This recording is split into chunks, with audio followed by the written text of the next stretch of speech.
Друзья, приветствую вас на своем канале. Сегодня мы будем с вами обсуждать очередные новости прошедшей недели.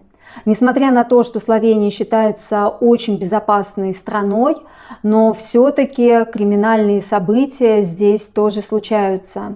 И прошедшая неделя была богата криминальными новостями. Один житель нового места застрелил своего 22-летнего знакомого и помимо этого ранил 3 свидетелей. Один свидетель был тяжело ранен в голову и срочно доставлен в клинику в Любляну.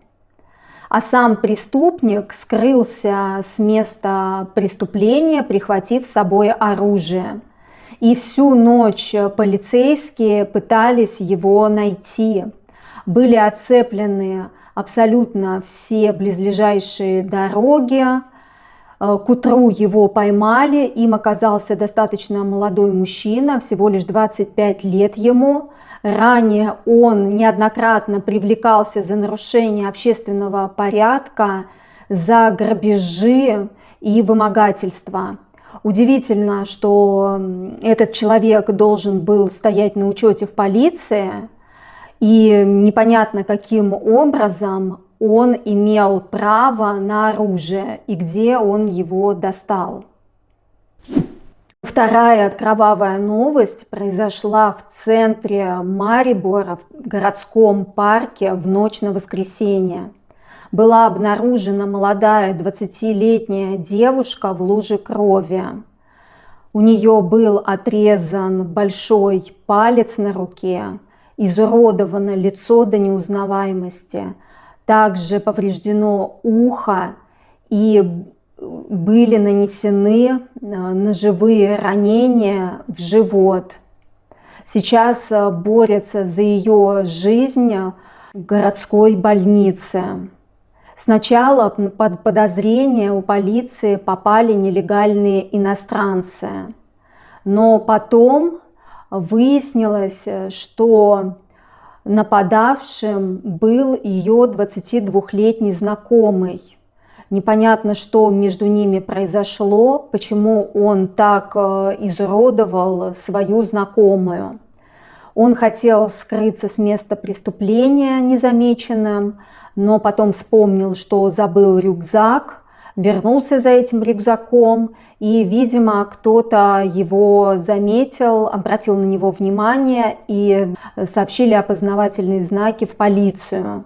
Возможно, здесь замешана ревность, но пока полиция ничего не сообщает конкретного. Ранее говорят, что этот молодой человек никогда ни в чем замешан не был. Еще одна новость связана с мошенничеством. Я была удивлена, что здесь, в Словении, тоже очень активно развито мошенничество. И под мошеннические действия жертвами мошенников очень часто становятся пожилые люди.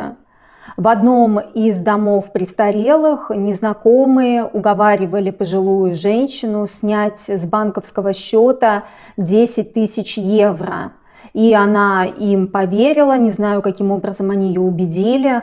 Она пошла в свой банк, попыталась снять эту сумму, но банк не дал ей снять, потому что операция банку показалась подозрительной, что пожилой человек хочет безосновательно снять такую крупную сумму. Она вернулась в свое жилье, и там мошенники попытались дальше продолжить общение с ней, но, видимо, кто-то их вспугнул. Эта ситуация вышла на поверхность, и сейчас полиция очень активно пытается найти эту мошенническую группу. В преддверии Дня по предотвращению самоубийств этот день отмечают во всем мире 10 сентября. Эксперты собрали конференцию и на ней дали советы нуждающимся. На самом деле советы универсальны и подходят абсолютно для всех людей во всем мире. Люди должны быть очень внимательны друг к другу. особенно родственники и близкие. Обращайте внимание на психологическое состояние своих близких, задавать стандартные вопросы. Все ли хорошо, какие проблемы у тебя, сколько, как ты думаешь, ты можешь жить с этой проблемой без помощи посторонних, обращать на суицидальные настроения своих близких. К сожалению, в Словении острая нехватка психологов. И просто так попасть на бесплатный прием к психологу очень трудно. Люди годами могут ждать своей очереди. Конечно, хорошо, что можно экстренно попасть на прием в психиатрическую клинику, и даже можно позвонить по телефону горячей линии. Но, к сожалению, экстренная помощь ее очень сложно распознать, что человек уже дошел до крайности, и ему срочно нужна экстренная помощь. А профилактические меры очень сложно получить. К сожалению, я сама стала свидетелем суицидального поступка, когда молодая девушка, буквально 20 с небольшим лет, сбросилась с 14-го этажа жилого дома. Как потом выяснилось, несколько месяцев у нее были подавленные депрессивные состояния. И она много раз заговаривала со своими близкими о суициде.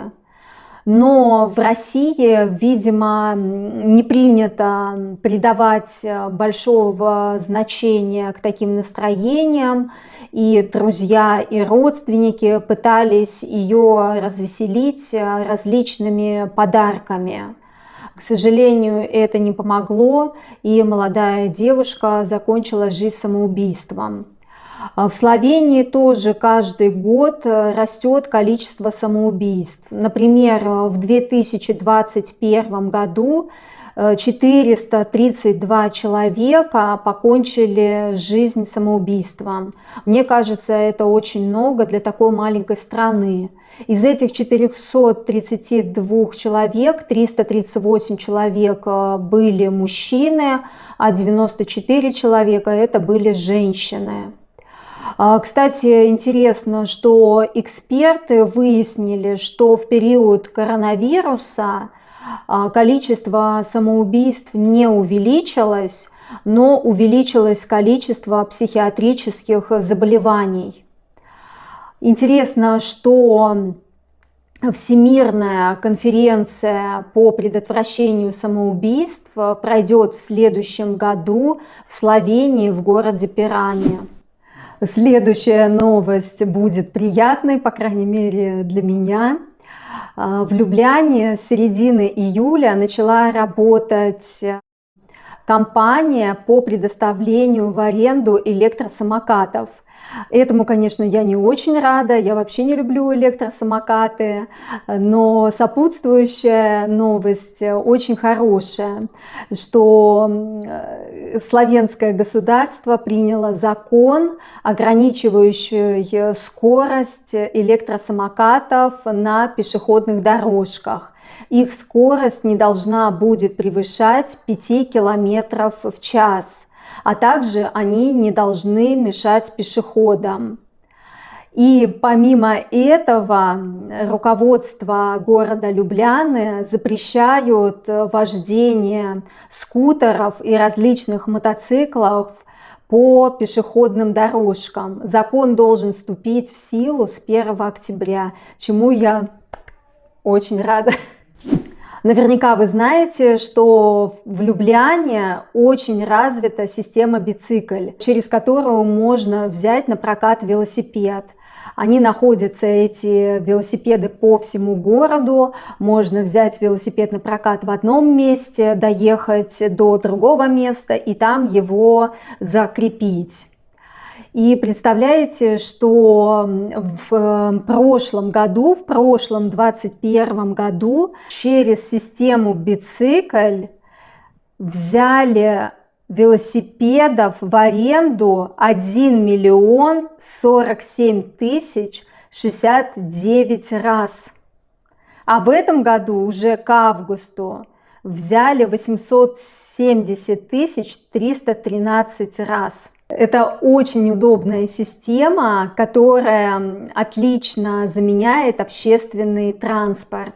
Человек может не ждать автобуса, взять на остановке на прокат велосипед и быстро доехать до места назначения. А вообще в системе Бицикль зарегистрировано более 250 тысяч пользователей. И что удивительно, вот эта сама компания Бицикль, они заявляют, что практически не бывает вандализма, и только естественный износ в основном портит велосипеды.